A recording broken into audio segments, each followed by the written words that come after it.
the record. Oh, I got it. Too many times, man. Been in interviews and like they're like 5 questions deep. I'm like, hello and welcome to episode 113 of Third and Wrong. I'm your co-host Steve Bullen, and I'm joined as always by Zach Foth. We are super fired up to have CFL agent Jayevan Foster joining us. For those who are past listeners, he last joined us on episode 71, and he's now the author of the #1 football book on Amazon, The Top 10 Secrets to Dominate a Football Combine, a Agent's Perspective. First off, Jayevan, you're a very busy man. How long has this book been in the works, and what led you to pull the trigger and releasing it this year? First of all, great question. Thank you for that introduction. It has a nice ring to it when you say that. I can't even believe it that it's still that it's true. But yeah, so probably about like 3 years in the making, and it finally manifested itself. I think like during this lockdown, like no one thought we'd be on lockdown this long, but it was something that I wanted to do, and it would be one of my biggest regrets if I didn't get it finished during this lockdown. So, you know what? I finally put paper to pen, and I'm just really happy that it worked out because, like I said, I got in my head so much, like all humans do, and you think you start psyching yourself out. You start thinking about all the things that could go wrong, but there's so many things that can go right if you just put things out to the universe, right? So really happy with the way that things have been going so far, and I'm excited. Yeah, 72 hours and took over the #1 spot, so that was pretty. I was pretty impressed with that. That's awesome. And where did the idea come up within 3 years ago to start? That idea to help countless Canadian football players and taking their game to the next level. So I think the idea, first of all, is the fact that we have such amazing Canadian talent, as we've seen. Like in this last NFL draft, we had we had 4 NFL guys drafted from Canadian, and then another 4 right after the draft, right? So we have so much talent in this country, and I just wanted to basically give everyone a level playing field, give everyone access. Not every single player knows how to get to the next level. I see so many guys at combines that do so good, but then there's things that they could have done better and put themselves in a better position. And I see guys that jump up the draft board and things like that. So it was more just about leveling the playing field. And I just felt like so many guys can just, if some guys don't have agents, they don't know how to get agents. And maybe this is a book that can just add value to everyone. It will level the playing field and help everyone excel. So there's going to be so many competitors now at the top that it's going to be hard for people to stand out because everyone's going to have the same access to the same information. And I think for me, that was the most important thing, is giving the information, making it accessible to everyone. Man, what an exciting thing. Congratulations, Jayevan, on releasing your book. Super exciting. I can't wait to read it myself. It's going to be awesome. Now, I'm going to jump right in. I'm kind of curious. Okay. What makes the combine so crucial when evaluating players? There's a big process, you get the pro day, other things happen through that process, but what makes the combine such a crucial part for our listeners here? Yeah, so the combine it's a very important day. Okay, a lot goes into it behind the scenes, but it also, for the players, it's a 3-day weekend to go out and execute. And like I said, you can work your way up the draft board, or you can be eliminated from draft boards depending on what happens at the combine. We know that the 40 is one of the most important aspects of any combine. Everyone wants to see how we do in the 40s.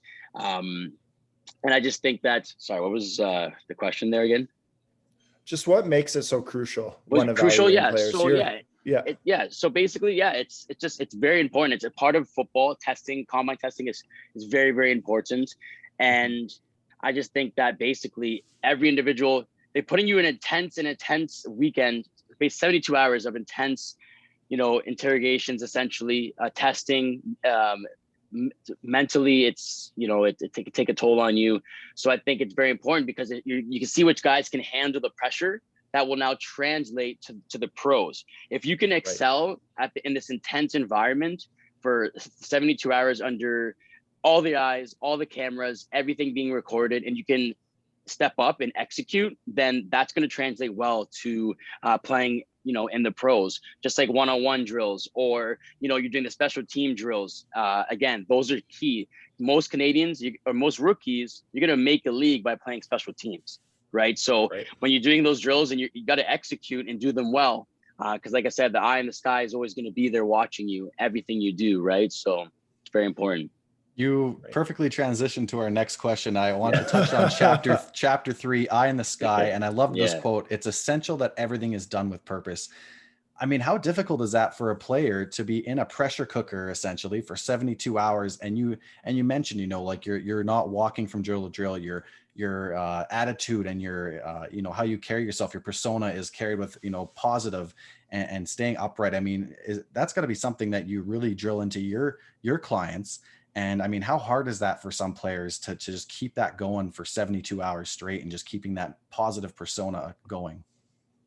Oh, it's tough. It's tough. It's challenging. Like these guys, you're mentally, emotionally, and physically worn out, right? From after day 1, and then you have to go back and execute again on day 2, and then finally day 3. That's why interviews start the combine off, because it's like these guys are going to be drained if they try to throw them on the last day. So they do them first, and then you do testing after. But it's tough to stay checked in. Like sometimes I got to be the cheerleader, check in on them, make sure that they're doing all right. Like I said, sometimes if you have a bad rep, you got to have a short-term memory, get it out of your head and just get ready for the next rep, right? Because everything is being watched, analyzed, scrutinized. Like it's a job interview. That's what a combine is. It's just it's an athlete's or a football player's interview process. You're not showing up in a suit and tie. They're showing up with helmets and shoulder pads, but it's the same thing, right? And it's just a long process. And like I said, every single aspect is being analyzed. So when you're under the microscope or you're being micromanaged, it's like there's enough pressure as it is. So I think the biggest battle is just the mental battle, just believing in yourself, knowing that you've done everything to succeed up until this point, right? And if you haven't, it's gonna show, right? Similar to this season, if everything goes well and we have a season, it's like there's going to be a huge divide between guys that are ready and guys that have been kind of half-assing it, right? Man, it's so interesting to talk about that. It's their job interview, but the difference being is usually when we go in for our job interviews, there's like 2 or 3 people sitting there. This one, it's like everyone's watching you the whole entire time. You've already alluded to this twice with this one, which is really exciting because, the media is such a big part of pro football. But chapter 6, on-field evaluation versus off-field evaluation, the importance of making a good impression in the interview stages. Can you kind of speak on that? Like the impressions that come off with guys who know how to handle themselves in media, and maybe it shows that maturity or something. Just kind of speak on like how you prep your guys, or like how important that stage is.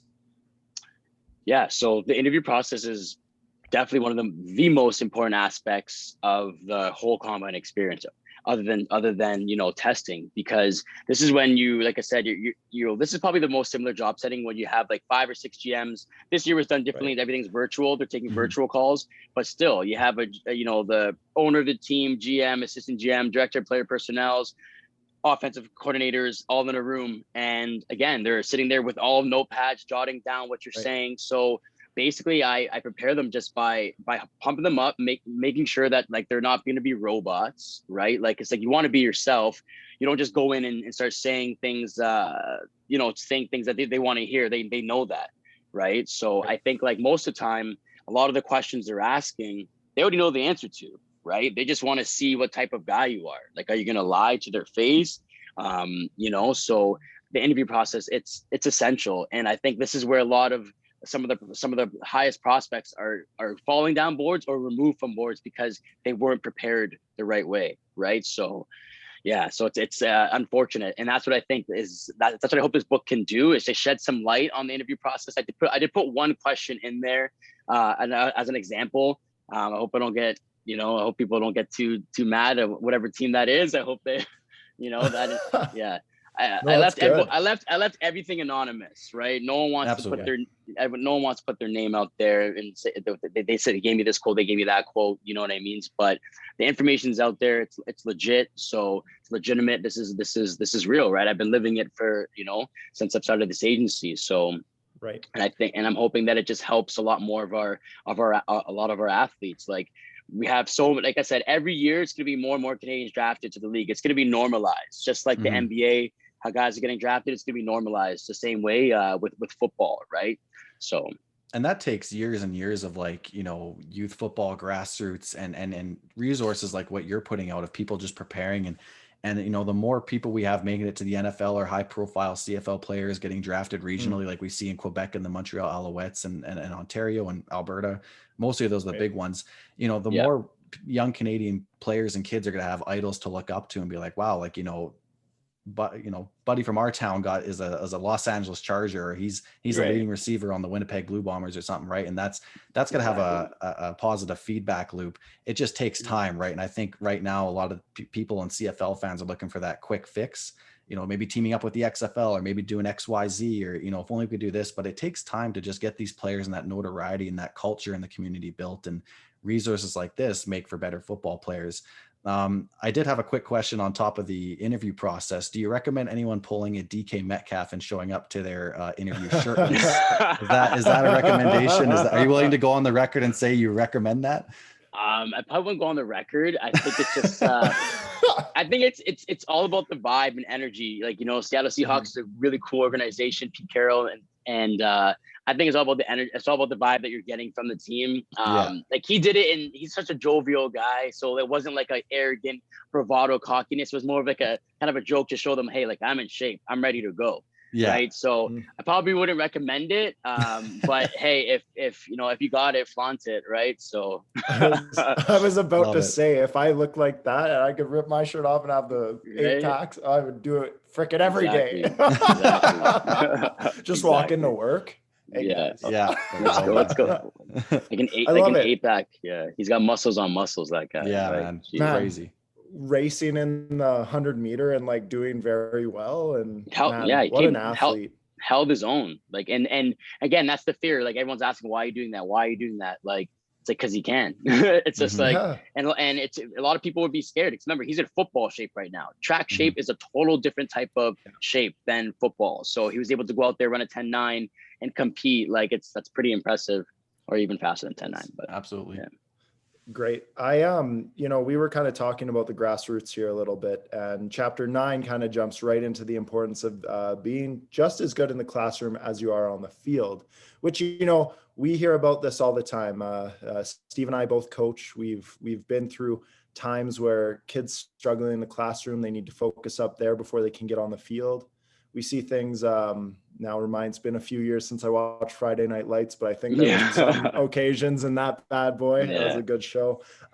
You know, what kind of things can we keep doing to really keep screaming that importance of being be smart in the classroom too? You know, sports might come a little bit easier, but it's important to really put your best foot forward too in the classroom. You know, what is that crucial thing we can keep doing to getting those kids to keep pushing that way? I think it's just, you just gotta let them know that like you're a student first, and then an athlete second, and especially in Canada, because in Canada it's like if you don't get into your school, you can't play sports, right? So it's not like you know, sometimes in the USA and NCAA where it's like you may not have the grades, but they're gonna make it work because like they need you to play on Saturday. Right. So in Canada, it's like, no, it's like you have to get into the school. You have to have those grades. And then from there, you're able to play football. Another big thing is like how many kids that we see that are such great athletes, but they were in college courses. So now their football career is done just because you took applied instead of academic. Right. So I don't know if it's the same in West, but we have streaming in Ontario where we have applied and academic. It's like you're in grade 9. It's like you're 12 or 13 years old. You don't know what field you're going to go into, anything like that. But I think it's important that we just kind of keep nailing it in their heads. Like, guys, like you're a smart guy. Like you guys are coming out here, killing it on the field, learning all these difficult schemes. You guys are on time. You guys are being respectful. It's like, you got to be a leader in the classroom too. And I think that's once we just change the mentality, it's okay to be smart. And now it's like, we're seeing guys that have perfect GPAs, that have 4.0 GPAs, and that's almost like the standard now, right? And you have to hit those check marks before you're even getting recruited. Like I know a lot of schools have like a 3-step recruiting process, and grades are sometimes the first check mark. If you don't have the grades, then they just move on. So I just think we just got to continue to harp on the kids and let them know that, like, listen, education is so important. Like if you want to continue to play, guess what? Colleges don't have football. right? They unfortunately don't. And if they did, it would be great because a lot of great players be able to play in that. But unfortunately, we only have universities. So it's important just to let the kids know and just keep telling them, like, guys, like, you have a tremendous skill set. You could play at the next level if you want to, but you got to get the grades first. Right. And that's so important too, because I think you see it mostly in like pop culture where like, football's the dumb guys game where it's like, it's all the jocks and the meatheads, but like, Right. I've gotten my hands, through Twitter and stuff on some, old pro football playbooks. And I'm just like, oh my God, like it's so to wrap your head around some of, like you said, the schemes, defense or offense. And like, right. It's not a meatheads game. Like you have to be smart to play this game. You have to be smart to understand what's going on the field or you're going to get hurt. Right. As a worst case scenario, if you're going the wrong way. So you got to really understand, what, the reasons of what you're doing, why you're doing something on that particular play. And, you can't just be smart in football and not be smart in the classroom. Like it has to be an all encompassing thing. So I think it's also getting rid of that kind of pop culture notion that football is a dumb guy's game, because it's not. You got to be very intelligent to play the game of football. And I think that just comes from, again, your book and just coaches really drilling that home, and that it's important to be just as astute in the classroom as you are in the playbook. Exactly. Awesome. Perfect. I agree. 100%, awesome. Steve. You bet. Shifting gears to chapter 10, you talk about the importance of building a strong team around the player. And you talk about having a good relationship with your head coach. And you mentioned that you didn't have, the best relationship with your head coach when you're in university. Can you speak on how that experience influenced you to give the advice you're giving in this chapter? Yeah, like I just think like in the moment, you don't even realize that you don't have a good relationship, or maybe it's not what it should be, right? But then years later, you start to realize like it's the most underutilized person in sports is your head coach, right? Like he's the guy that's the leader of the team. He's like the father figure. He's the leader, and like I was just young, cocky, arrogant, and I just didn't really understand authority that well at the time. And that's something that, like I said, I had to grow up as a man and understand that, damn, like they meant well for me. They wanted me to win. That's why they were giving you that tough love, and sometimes like a lot of the stuff that was accepted when I was playing is you can't even do now, right? Things I think continue to change. Like we've seen shows on Netflix and it's a different level, like Last Chance U, like the coaching at that level too. It's certain things are said and done that probably wouldn't fly north of the border, right? So I just think it's very important to have that strong relationship with your coach where you can chat about anything and respect him as a man, because like again, like I said, this is the guy that's making all the decisions in and out, day in, day out, and it's like you're not the only guy. Like he's looking after 110 athletes, and then also like all the coaching staff and all the behind the scenes. So when you're young, you just don't really, I probably personally just didn't really understand. And yeah, it's one thing that I if I had one regret, that's what it would be, just kind of maybe foster a strong relationship with your coach. Maybe not, doesn't maybe have to be the head coach, could be a defensive coordinator, but you just, so everyone leans towards one guy like that they like on the coaching staff, right? Like, and I think that needs to be a shoulder for you to lean on. So I'm really hoping that, the young players that read this chapter, it really sets in with them, because they don't understand like how important your coaches are, right? Like I said, like I know players that have said things that they shouldn't have said about their coaches in an interview process, and then boom, your name's off the draft board. Because if you're talking bad about your college coaches, you're going to do it in the pros too, and that rubs people the wrong way. Remember, the league is, yes, it's huge, but also it's very a tight-knit community too. So talking shit about someone, it's gonna come around, right? So you just gotta kind of hold your mouth and show everyone respect. And everyone can have an opinion. You don't have to love the guy, but you got to respect him enough to not run your mouth, right?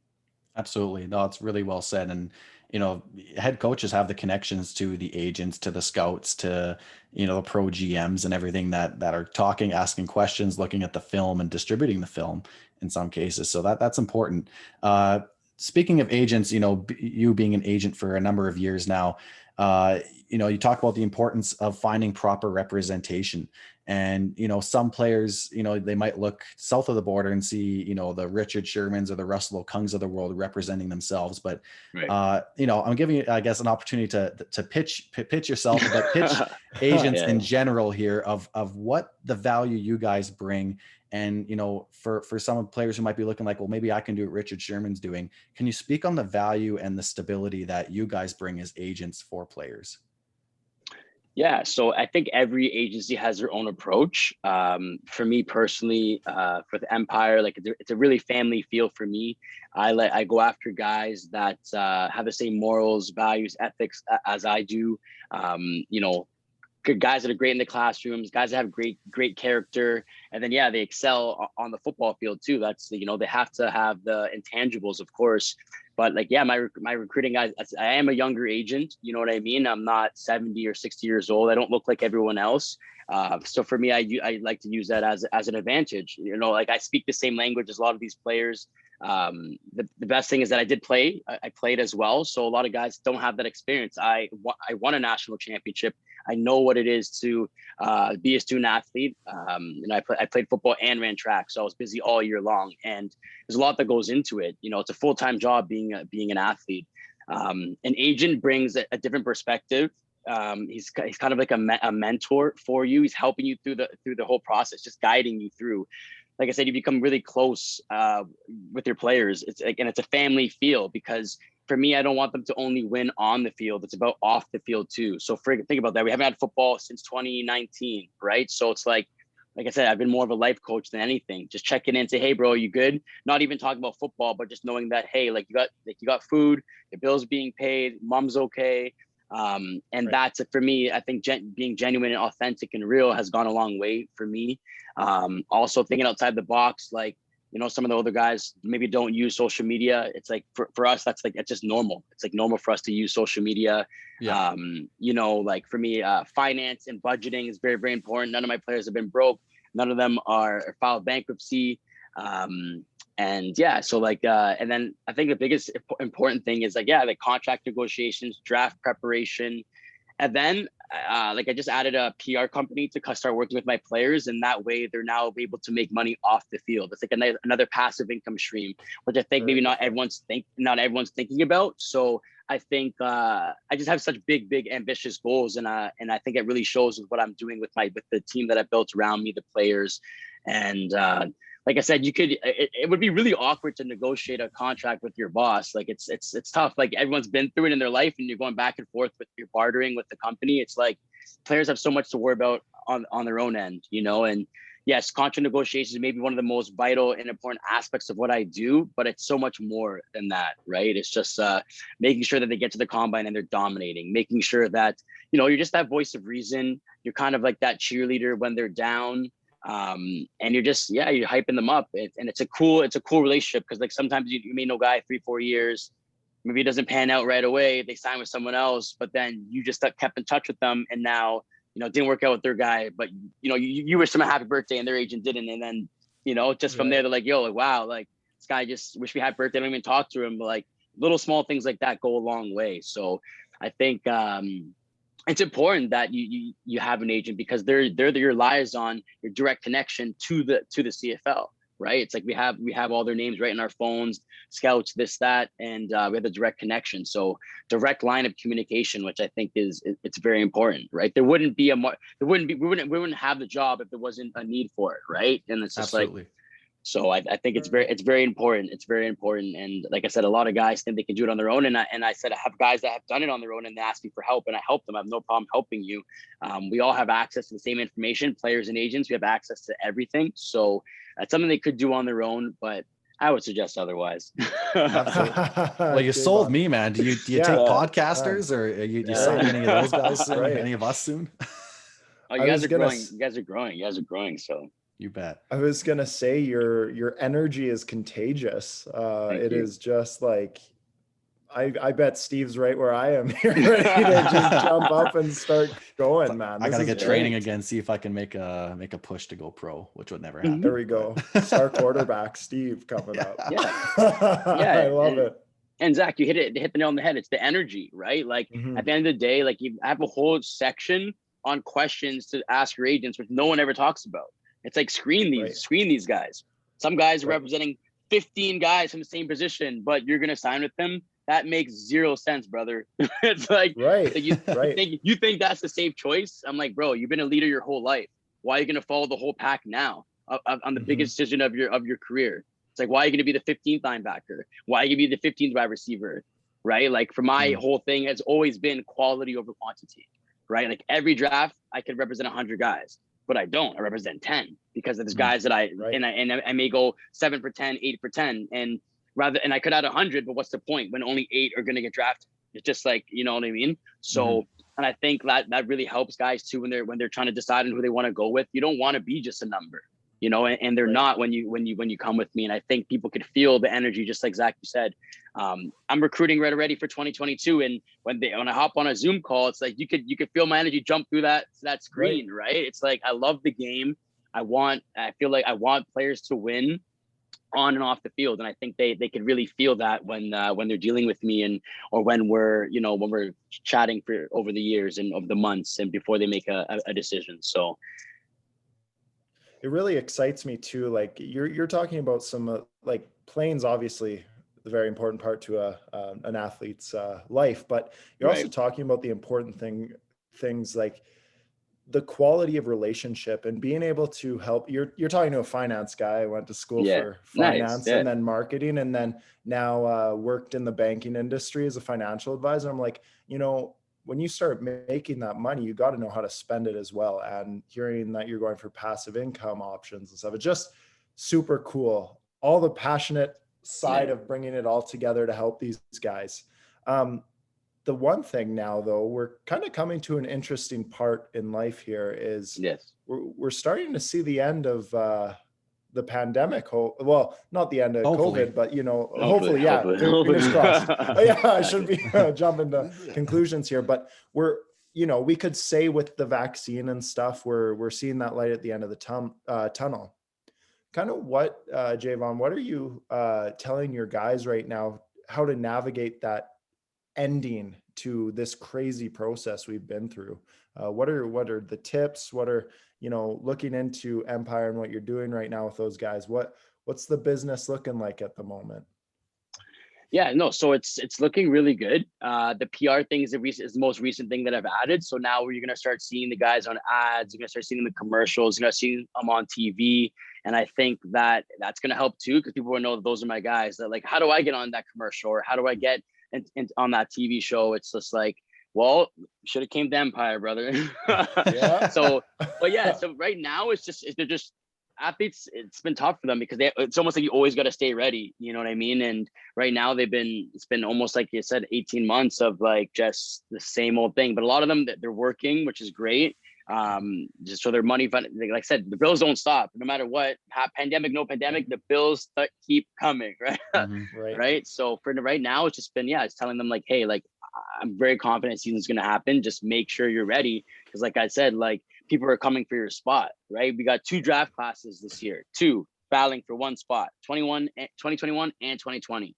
So it's like, how bad do you really want it, right? If you're a player that's a free agent and you're on the cusp, it's like, you got to go out there and prove it in the first week of training camp that you're ready to go. So it's like, a lot of my guys, I'm just trying to keep them hungry. I don't really have to. They're all hungry. They all know what they have to do. It's like, you can be cut anytime. Doesn't matter if you're the starter or not. Like, so nothing's promised. So, but everyone has like a really dog mentality right now. They're ready to get back. They're ready to put the chin straps on and go fight. Like, yes, they have jobs and things like that right now to get by, but I think I think everyone is just ready to see some football. It's been so long. We haven't even seen Canadian college football, right? It's just like, it's been, so it's like, I think everyone is just happy. We're hearing good things about Canada West football, OUA football, shortened season.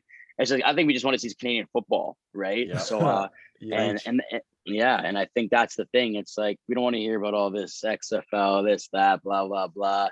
We want to see our Canadian game on the big fields, 3 downs. That's what we want. I think that's what everyone wants to see right now.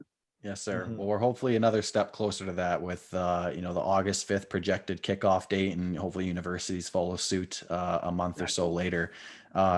Jayevan, this was awesome, man. There's so many ways that these young Canadian players, like I kind of mentioned halfway through the interview, that like that positive feedback loop, and the more success they have, the more success that breeds down the road for future Canadian football players. So where can everyone find your book, and where can everyone find you and follow you on your journey, and hopefully potentially be one of your clients one day? Yeah. So the book right now is on Amazon. It's on Apple Books. It's on something called Smashwords and Kobo. So I'm just waiting on Google Play still, and then Barnes and Noble.